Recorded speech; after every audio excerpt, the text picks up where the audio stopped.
Welcome to Barbara's Bulletin, the podcast where we bring you the latest news and updates from around the world. We have a lot of ground to cover, but first, let's start with some breaking news out of Washington, D.C. Longtime Republican Senator from South Carolina, Lindsey Graham, has passed away at the age of 71. According to his office, Graham died suddenly on Saturday night due to a brief and sudden illness. Graham was a prominent figure in the Senate, known for his conservative views and his role as a key GOP foreign policy voice. He was also a staunch ally of former President Donald Trump and had been a leading supporter of many of Trump's policies. At the time of his death, Graham was running for re-election in South Carolina, where he had served as senator since 2003. Graham's passing has sent shockwaves through the political world, with many of his colleagues and fellow politicians paying tribute to his legacy. He will be remembered for his tireless work on behalf of the people of South Carolina and his dedication to public service. As news of his death continues to unfold, we'll be keeping a close eye on developments and bringing you updates as more information becomes available.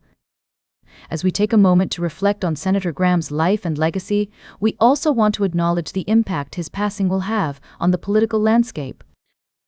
With his seat now open, there will likely be a special election to fill the vacancy, which could have significant implications for the balance of power in the Senate. We'll continue to follow this story and bring you more details as they emerge.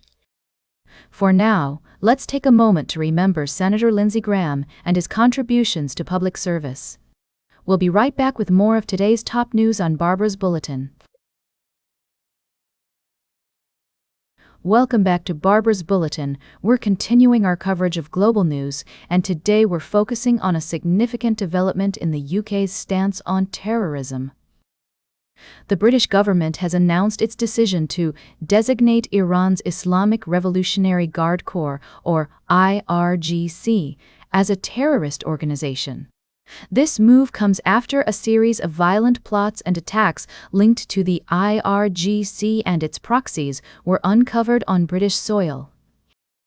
According to reports from various sources, including the BBC and the Washington Post, the UK government has been tracking the activities of the IRGC and has determined that it poses a significant threat to national security. The decision to proscribe the IRGC will give police and intelligence agencies new powers to tackle any threats linked to the group.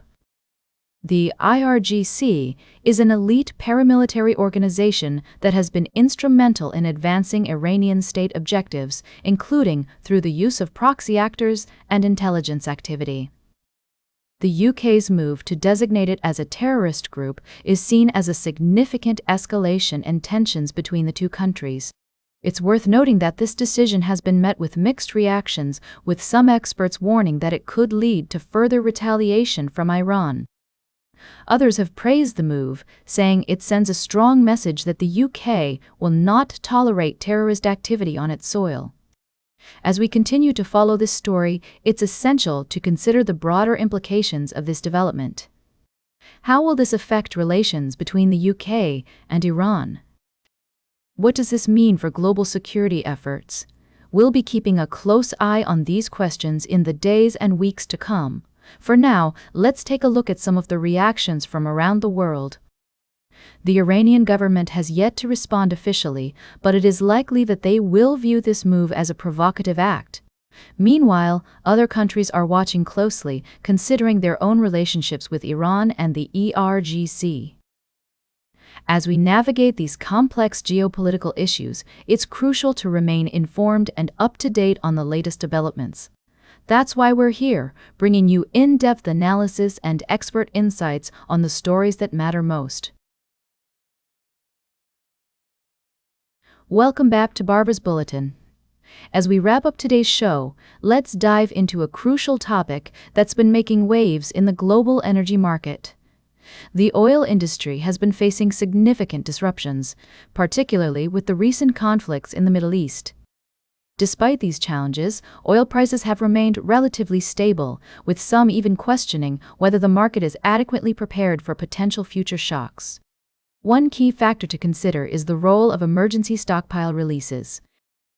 Governments and organizations have been tapping into their strategic reserves to mitigate the impact of supply disruptions. However, as these releases eventually come to an end, the market dynamics are likely to shift. The question on everyone's mind is, what happens when the emergency supplies run out? Experts predict that once these releases diminish, the true state of the global oil supply-demand balance will become more apparent. This could lead to a significant change in market sentiment, potentially driving up prices. It's essential for investors, policymakers, and consumers to understand the complexities of the oil market and be prepared for any eventuality. As we look ahead, it's clear that the global energy landscape is becoming increasingly complex. With rising demand, depleted stockpiles, and ongoing geopolitical tensions, the potential for price volatility is high. Whether you're a seasoned investor or simply a concerned citizen, it's crucial to stay informed about the latest developments in the oil market. That's all for today's Barbara's Bulletin. Remember to like, share, and subscribe, and until next time, stay engaged.